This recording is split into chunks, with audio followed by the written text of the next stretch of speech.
Hey, what is up guys? It is Jaken here, and as you see, I am playing Trove. Now in the background, like you see like the gameplay video, and I'm actually going to just be talking over this video because I have some more tips to tell you guys about the Neon Ninja, all for the fact that some of his stuff actually changed over the updates. Like one thing is now the jumps, it no longer takes energy, but now it actually stops energy regeneration for about 2 to 3 seconds. So let's go ahead and get started. If you guys watched my previous Neon Ninja video, you should know about AD, which is Advanced Dodge. And I said this is the new Advanced Dodge, which is the land type, and majority of players do it, but there's no name for it.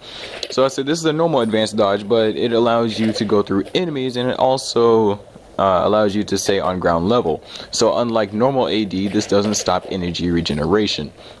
Because now with the original Advanced Dodge, if you do space plus S plus right click, then you end up stopping your energy regeneration until you're on the ground for about 2 seconds, and then it'll start regeneration again.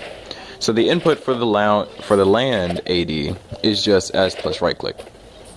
And then usually what I find myself doing now is the AD land combo. I say instead of staying in front of the enemy by using the AD combo, this allows you to actually keep your enemies in place, go through them, and combo them from behind.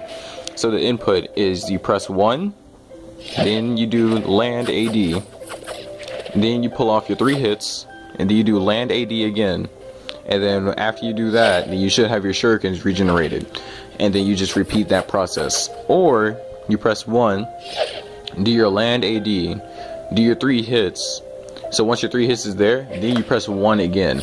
So you already have your thing regenerated and you stop them again. And then you do land AD, shuriken, 3 hits, repeat. So the first one, basically, you have them stunned and you hit them, and then when you do your land AD, you're going to throw your shurikens, they're going to see you. And then you stun through them when they start running after you. The other one is you hit them and then you go ahead and pre-stun them, so that when you do your land AD, then you can go ahead and throw your shuriken while they're already stunned, but you can end up stunning again. Alright, what's next? Oh yeah, this is something else that I found out. I thought it was really interesting. So as you all know, the Neon Ninja has his final technique is his 2, when you press number 2. And basically he turns into a range type class, and he gets neon energy where he goes all into his sword, and he basically just slashes out blades with the amount of power that he's slashing through the air.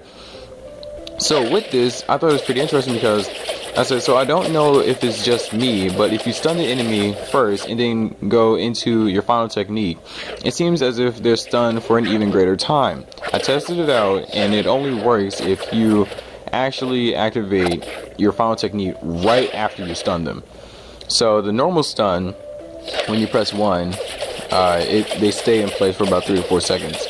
But if you press 1 and then you spam 2, so that right when you stun them and then you go into your final technique, they stay there for about 5 to 7 seconds. So I thought it was pretty interesting, because the fact that after you stun them, you can go right into final technique, pull off your final technique, and then after your final technique is done, they're still in stun, and then you can still hit them. So I thought it was just pretty interesting. I think it actually works, but you guys can test it out for yourself. And the other things is a couple of tips. So I said to avoid enemies, try your best to stay on the ground to recover your energy. So take advantage of using stealth. And I've added some key tips under that genre. Right click and wait until the enemies don't attack you, which means that you just go into stealth and you run around, and then right when they see you, just go into stealth again. This one I said AD, stay on the ground to recover HP and energy. So basically that's the, I think, support stun lock, SSL, basically when you like keep on stunning them and you regenerate. But this one you just AD, so that you can, like, say if you didn't notice something right away and then you notice at the last second, then you definitely want to AD so you can get that height and then dodge it, because if you just land AD, then they still have a chance of hitting you. The other thing is to right click and run up on the enemy and stun them, and then just right click again. So basically when you're in stealth, you just stun them, and then right when you stun them, you just go into right click so that they attack your clone. That's usually what I do for the bees, because since the bees are they are the range type. Basically, I just stun and then go into right click so that they don't see me, and I just keep on stunning them. But I usually find myself doing the land AD combo a lot for mostly all of the enemies. Also, I named this the clone healer. In order to get this, you have to find a pirate boat that is selling the raptor soul traps. Then either buy and use a key to automatically get the berserker raptor, or spin your glim and have a slight chance of getting him. And then in parentheses I put the weaker version of the berserker raptor is the tiger raptor pup. So once you've gotten your raptor, you're good to go. The way the clone healer works, it's actually really simple.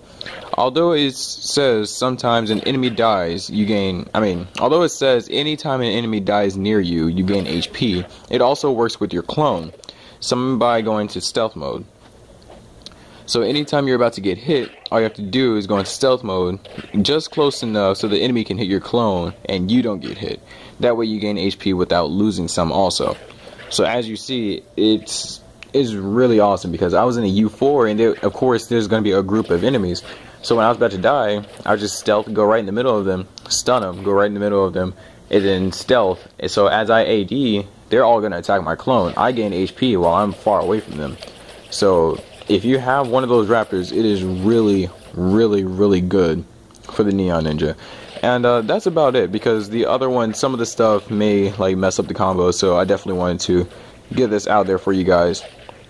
So if any of these tips or any of these things were new to you, then go ahead and like the video, comment in the comment section below. If you didn't like the video, go ahead and leave a dislike, and even leave a comment as to why you didn't like it, or why you think that this wasn't necessary, or if you guys already knew this. Just basically an overview of this video.